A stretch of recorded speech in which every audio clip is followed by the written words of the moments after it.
Hi, it's Sandy Wiley here on a rainy, gray Wednesday afternoon. And guess what I'm going to talk about?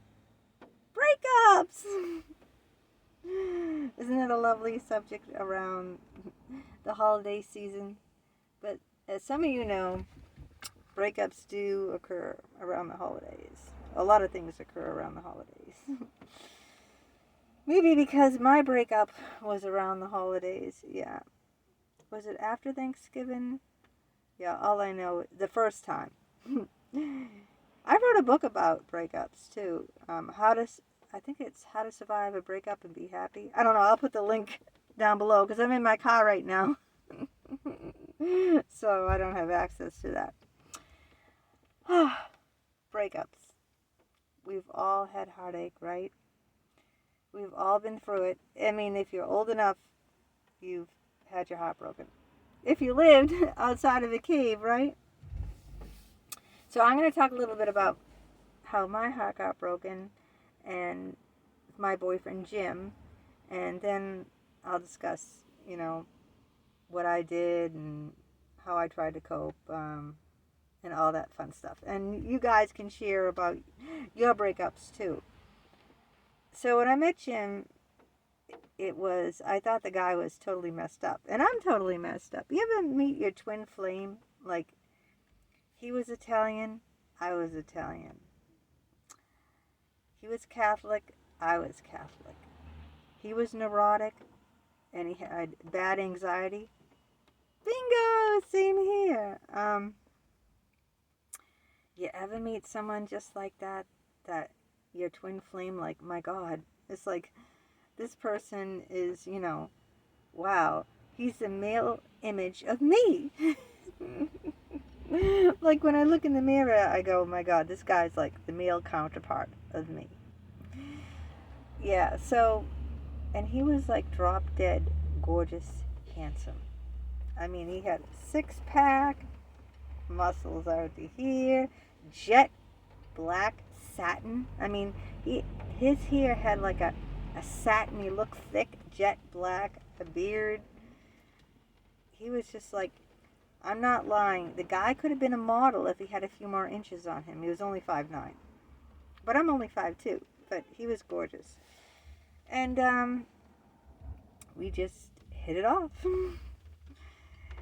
And I wanted a commitment with him in the worst way. I planned to, leave my husband, and son and go live with him in his condo.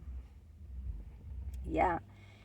He told me we're like living the questions. We're trying to figure this out. Trying to figure out what this relationship is. And boy, I just fell, I'm the type of person that was like chubby in school and like the shy chubby girl who kept to herself. I wasn't popular at all, and I never thought, no one really asked me out. I think my husband was the first person to ask me out, or second, or something. I don't know that. My husband was my first boyfriend. Okay, I was a virgin and he was a virgin. Did you know this? I was 18. I never been kissed. I never had sex. I never had anything. And he was 19. The same thing, We were both like rednecks. So what do you call it? You know, um, very inexperienced people. And yeah, no, I mean, he's the first person to really show any interest in me at all. And at that time, we were very much alike. But what you are at 18, you're not at 50, right? We all change, we all grow, and we change. Are you the same person if you're as you were when you were a teenager? I don't know how old you're. Even if you're in your 30s or 40s, right? You're not the same person you were at 18 or 19 now, are you? So yeah, that's what happened. And we just like, kind of drifted. I became a different person, and he stayed the same. And then I met Jim, and Jim was like my twin flame. There was a lot of fire. passion. That's what was mission. That's what was missing in my life at that time. It was like passion, that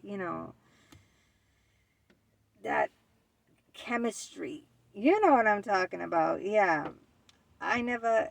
I mean, I've had tons of infatuations and crushes, but they never returned it. But Jim was the first person I was gaga about who returned it. And it was just magical. Like when we kissed, oh my God, it's like the world stopped, right? And I got off. The world stopped and I got off. Yeah, so I thought, and then at the time I was seeing, he was my psychologist, and I was seeing another psychologist. By the way, we quit therapy. We said we have something here. It's not doctor and patient, so we ended the therapy, and we started a personal dating relationship that went on for 2 years. I told him I wanted a commitment, because what happened was my other psychologist, Dick, told me that he was married when he met his wife, his second wife now. He was married and had kids at home, young kids at home, when he met his second wife. And what happened was she had a condo, just like Jim had a condo. And he moved into her condo and left his first wife and married her. So he gave me all these, false hopes that, oh, this is what's going to happen, like, oh yeah, that's what happened with me, right? I was married, and, I met someone who was divorced. I didn't know Jim was divorced at this time, But I'm getting off track here. I'm talking about breakups. But after a while of him stringing me along, I had just had it. I had it, and I broke up with him. But just because you're the person who does the breaking up does not mean that you don't suffer, okay? Breakups are very hard on both people, okay? So don't think that because, well, he's the one who broke up or she's the one who broke up. A breakup is a death of a relationship, okay? That's what it is. It's the death of a relationship. It's the death of hopes and dreams. And both people are going to suffer. Whether you're the one who did the breaking up, you're the breaker-upper or breakee, I don't know what you call it. You're both going to suffer. It's a loss. And so how do you, get over breakup? Oh, I cried and cried and cried my heart out. Oh, I thought, he was going to commit to me. I thought that we were going to be together. I even thought I would have a third child because my husband had a vasectomy. I'm going to let you in on this, okay? I was crazy, right? Like, how could I have a baby? Well, I was still having periods every 28 days. Yeah, but I was like 50. Come on, right? How could I have a baby at 50 years old? I don't know. I figured if I had my periods, I was fertile if I kept ovulating and having a period every 28 days. But I just had all these crazy dreams, how I was going to work in his, he had a big condo. How many bathrooms did he have? He had he had 4 bathrooms. 4 in his like over $1 million, almost $2 million condo. It's like, I only have this one tiny bathroom. I have to share with 2 guys. He had 4, and he lived alone. Anyway, it was tough. I wrote a book. I think that even if you're not a writer, it helps to write. It really does. It helps to write out your feelings in a journal or a diary. It helped me to write. So I wrote a book about how to break up, how to break up and still be happy, something like that. I wrote it like, God, what year was that? 2016, was it? I don't know. But I forget the exact title. I'll look it up and I'll give you the link when I get home. But breakups can be very taxing, I mean, what do? I started drinking more heavy. Before I would eat a lot. Probably get a pint of ice cream and down that. Maybe a quart. What am I saying? A pint? I don't know. Yeah, and spend time with friends. I called my best friend at the time, and she came running over, and she was unhappy in her relationship too. She tried to. He was a married man, and he wouldn't leave his wife. Um, and I was the opposite, right? I was a married woman and was planning to leave my husband, but the single guy didn't want it. Well, so it was like kind of like opposite. You live and you learn, right? I think the trouble with me is I didn't chew my wild oats. I got married to my first boyfriend, okay? I was a virgin. Met him in a community college. Yeah, right out of high school. And when I went to community college, so I went to all-girl high school, so I didn't meet any boys in high school. I didn't go to my prom. Yeah, I didn't do a thing. Never dated. Never went to my prom. Never went out, with the girls. Never had a girls' vacation. Go away with the girls on a vacation. I never did anything. Nothing. So I was like, completely green to the world. I just, and then I lived with my parents too.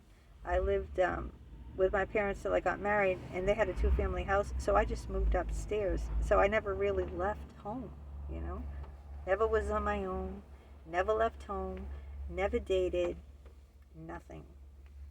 So when this doctor, who was like a hunk, was interested in me, I was like, wow, I was nuts about him too. I'm not saying it was mutual at the time. And I was like, wow. And he just like, it was incredible. You know how it is when you're in love. Like, this was the first time I was in love. Now, it wasn't the first time I cheated on my husband, but I wasn't in love. You can tell. You know the difference. And hindsight is always 20/20. I think when you're in love when it takes a long, long time to get over someone. If you can get over someone like lickety split, right? You're not in love with them. That was just infatuation. But yeah, it was 3 years. And it took some time to get over him. It did. It took time. I was heartbroken. I was heartsick. When your heart is ripped out of your chest and you're just pining away for someone, and what happens then? Everything reminds you of that person. You'll be in a mall or at the laundromat. Yeah, I do. I'm at the laundromat now. I mean, like, I'm waiting outside of the laundromat in my car to go, waiting for my clothes to dry, and then I'm gonna go get them and go home with them. I don't have I'm crazy, a washer or dryer at home. I have a hookup for one, but even though I have a house, a ranch house, I didn't bother with it because the downstairs is like a second living room or whatever, I just didn't bother getting one. I mean, I could afford it. It's not that, but I just didn't do it. So, never mind about my crazy story about going to laundry. Yeah, everything like, the song comes on the radio and it reminds you, or someone will look like the person when you walk down the street, or there'll be subtle, reminders of that. Do you hear the rain? God. I should open a window in here. Hold on a minute.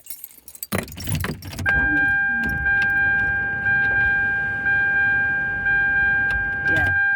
It's just because it's getting stuffy in here. All my talking is making this car stuffy. And then, yeah, it'll be hard because it'll be that TV show like that or something. It'll always be something, right? Or when you go to the grocery store, it'll be something like that you used to share together, eat together, or, whatever. There's going to be reminders all over the place, especially when you're trying to get over someone. And then I hate these people who say, oh, time will heal the pain. That doesn't always work, In some cases it does, but not all cases. I'm just letting you know.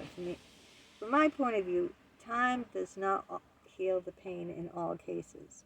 And when someone says that, they never experienced it, where time hasn't healed the pain.